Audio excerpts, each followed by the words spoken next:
بسم اللہ الرحمن الرحیم۔ السلام علیکم پیارے دوستو، رمضان المبارک اپنی پوری عظمت و برکت کے ساتھ چل رہا ہے اور اس مہینے میں ہماری نوجوان نسل برکت حاصل کرنے کے بجائے اس کا الٹا یعنی یہ عادت بن چکی ہے کہ وہ ساری رات جاگتے رہتے ہیں۔ کوئی کرکٹ کھیل رہا ہے تو کوئی موبائل یا فون میں موویز دیکھتا ہے، اور اسی طرح جب سحری کا وقت ہوتا ہے تو یہ لوگ سحری کر کے روزہ رکھتے ہیں اور نماز فجر ادا کر کے سو جاتے ہیں۔ دوستو، جو لوگ سحری کے بعد سو جاتے ہیں وہ حضرت علی رضی اللہ تعالی عنہ کا یہ بیان ضرور سن لے۔ تو چلیے ویڈیو کا باقاعدہ آغاز کرتے ہیں۔ ویڈیو شروع کرنے سے پہلے بس آپ سے گزارش ہے کہ اگر ابھی تک آپ نے اس چینل کو سبسکرائب نہیں کیا ہے تو سبسکرائب کر لیں۔ تو چلیے دوستو شروع کرتے ہیں۔ حضرت عائشہ رضی اللہ تعالی عنہ کی مشہور روایت ہے کہ جب مؤذن فجر کی اذان دے کر خاموش ہو جاتا ہے اور سورج طلوع ہو جاتا ہے یعنی صبح کی روشنی پھیلنے لگتی ہے تو آپ صلی اللہ تعالی علیہ وسلم کھڑے ہو جاتے اور 2 رکعات سنت فجر ادا کرتے اور اس کے بعد اپنی داہنی کروٹ پر لیٹ جاتے تھے، یہاں تک کہ مؤذن اقامت کہنے کی اجازت حاصل کرنے کے لیے رسول اللہ صلی اللہ تعالی علیہ وسلم کے پاس آتا تو آپ صلی اللہ تعالی علیہ وسلم نماز کے لیے مسجد تشریف لے جاتے تھے۔ حضرت عثمان رضی اللہ تعالی عنہ سے مروی ہے کہ آپ صلی اللہ تعالی علیہ وسلم نے فرمایا، فجر کی نماز کے بعد سورج نکلنے تک ذکر خدا میں لگے رہنے سے رزق میں برکت ہوتی ہے۔ حضرت فاطمہ رضی اللہ تعالی عنہا بیان کرتی ہے کہ میں صبح کے وقت سوئی تھی کہ نبی کریم صلی اللہ تعالی علیہ وسلم میرے پاس سے گزرے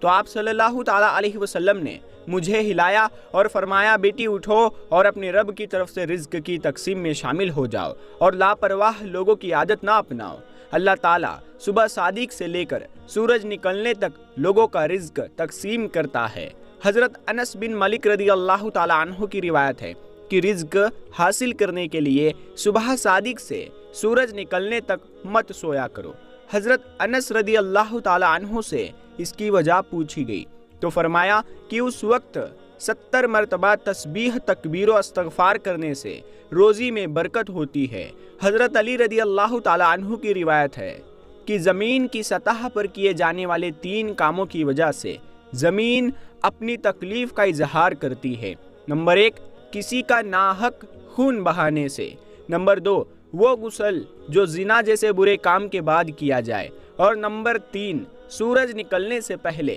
سونے سے۔ حضرت ابو وائل فرماتے ہیں، ہم صبح کی نماز پڑھنے کے بعد حضرت عبداللہ بن مسعود رضی اللہ تعالی عنہ کی طرف گئے، دروازے سے سلام کیا تو انہوں نے ہمیں اجازت دے دی، مگر ہم تھوڑی دیر دروازے کے ساتھ ٹھہرے رہے تو ایک باندی آئی اور اس نے کہا، تم اندر کیوں نہیں داخل ہو رہے؟ پھر ہم اندر داخل ہوئے تو دیکھا حضرت عبداللہ بیٹھے تسبیح پڑھ رہے تھے۔ انہوں نے فرمایا، تمہیں کس چیز نے اندر آنے سے روکا ہے جبکہ تمہیں اجازت دے دی گئی تھی؟ تو ہم نے کہا، حضرت کوئی بات نہیں سوائے اس کے کہ ہم نے خیال کیا کہ شاید گھر والوں میں سے کوئی سو رہا ہو۔ اس پر حضرت عبداللہ نے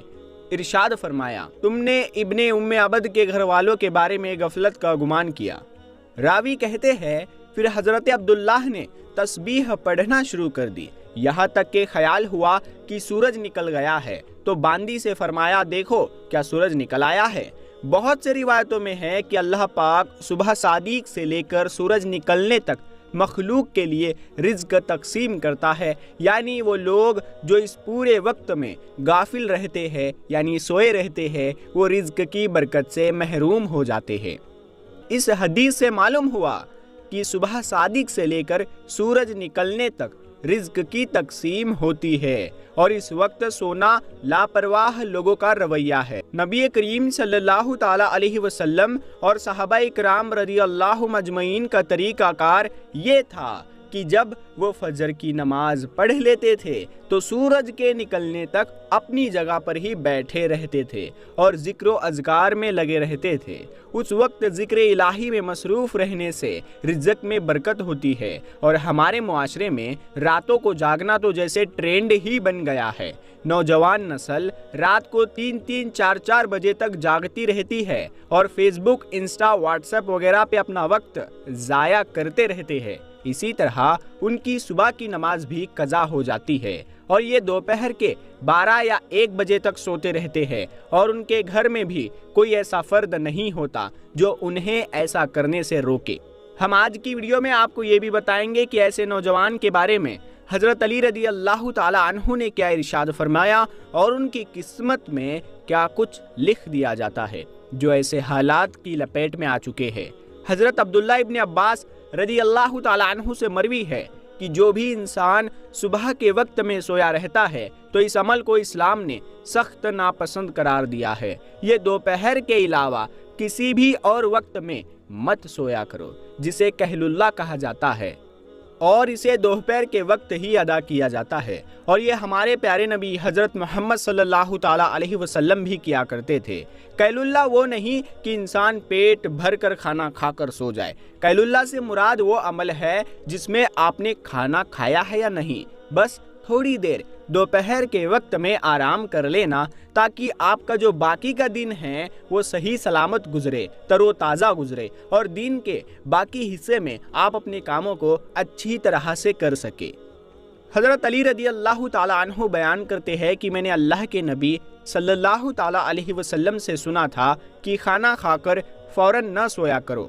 کیونکہ ایسا کرنے سے انسان کے دل میں بھی سختی آ جاتی ہے، اور آج کی تاریخ میں تو یہ بات اس حد تک گہرائی میں آ پہنچی ہے کہ یہاں پر ڈاکٹرز کا بھی یہی کہنا ہے کہ اگر انسان کھانا کھا کر فوراً سو جاتا ہے تو وہ دل کی بیماریوں میں مبتلا ہو جاتا ہے، اور یہی بات آج سے 1400 سال پہلے ہمارے پیارے نبی حضرت محمد صلی اللہ تعالی علیہ وسلم نے ارشاد فرمائی تھی۔ اب آتے ہیں حضرت علی رضی اللہ تعالی عنہ کے ارشاد کی طرف۔ تو حضرت علی رضی اللہ تعالی عنہ نے فرمایا تھا، جب حضرت علی رضی اللہ تعالی عنہ کی خدمت میں ایک شخص حاضر ہوا اور عرض کیا، یا علی، صبح سویرے جو شخص سویا رہتا ہے اس کی قسمت میں کیا کچھ لکھ دیا جاتا ہے؟ تو حضرت علی رضی اللہ تعالی عنہ نے جواب دیا، اے اللہ کے بندے، میں نے اللہ کے نبی صلی اللہ تعالی علیہ وسلم سے سنا ہے کہ جو بھی شخص صبح کے وقت سویا رہتا ہے اور اس کی فجر کی نماز بھی قضا ہو جاتی ہے یا پھر وہ فجر کی نماز ادا کر کے سو جاتا ہے، تو جب فرشتے آسمانوں سے ان کے مقدر کا رزق لے کر زمین کی طرف آتے ہیں اور انسانوں میں رزق بانٹنے لگ جاتے ہیں، تو جب کسی انسان کو سویا ہوا دیکھتے ہیں تو ان کے حصے کا رزق فرشتے واپس اپنے ساتھ لے کر آسمانوں کی طرف لوٹ جاتے ہیں، اور جب وہ اپنی نیند سے بیدار ہوتا ہے تو ایسے لوگ اپنے رزق کی تنگی کی شکایت کرتے پھرتے ہیں۔ آپ نے اکثر ایسے لوگوں کو دیکھا ہوگا۔ کبھی آپ ان لوگوں سے جو رزق کی تنگی کی شکایت کرتے ہیں ان سے جب آپ یہ پوچھیں گے کہ صبح یہ لوگ کتنے بجے اٹھتے ہیں تو ان کا جواب زیادہ تر یہی ہوگا کہ صبح سویرے تو ہماری آنکھ ہی نہیں کھلتی، ہم سے صبح اٹھا ہی نہیں جاتا، ہمیں صبح اٹھنا بہت مشکل لگتا ہے، لہٰذا یہی وجہ ہے کہ جس کی وجہ سے ایسے لوگوں پر رزق تنگ کر دیا جاتا ہے اور پھر وہ اپنی تنگ دستی اور بے روزگاری کی شکایتیں کرتے پھرتے ہیں۔ میری آپ سے گزارش ہے کہ صبح سویرے اٹھ کر فجر کی نماز ادا کرے، قرآن پاک کی تلاوت کرے، پھر اس کے بعد اپنے دن کا آغاز کرے، پھر آپ دیکھیں گے کہ آپ کا دن کیسے سکون کے ساتھ گزرتا ہے، آپ کے دین میں بھی برکت ہوگی اور رزق میں بھی۔ اور اسی کا الٹا جو لوگ 12-1 بجے تک سو کر اٹھتے ہیں ان کا یہ حال ہوتا ہے کہ جب وہ اپنے دن کا آغاز کرتے ہیں تو انہیں اپنے کام کی ہی سمجھ نہیں آ رہی ہوتی اور وہ یہ بھی نہیں جان پاتے کہ ان کا آج کا دن کیسے ختم ہوا، کیسے گزرا۔ ان کا دن یوں ہی پلک جھپکتے ہی گزر جاتا ہے، اور وہ لوگ صبح جلدی اٹھتے ہیں وہ اپنے تمام کام اچھے سے کر پاتے ہیں۔ اگر کوئی صبح جلدی اٹھ کر اپنے کام اچھے سے کر پاتا ہے، اپنے ٹائم کو مینیج کر پاتا ہے تو یہ سب سے اچھی بات ہے، اور ایسا کرنے سے ان کے رزق میں بھی برکت ہوتی ہے اور وہ ایک پرسکون اور خوشحال زندگی بغیر بیماریوں کے تر و تازہ بسر کرتے ہیں، انہیں کسی بیماری کی شکایت بھی نہیں ہوتی۔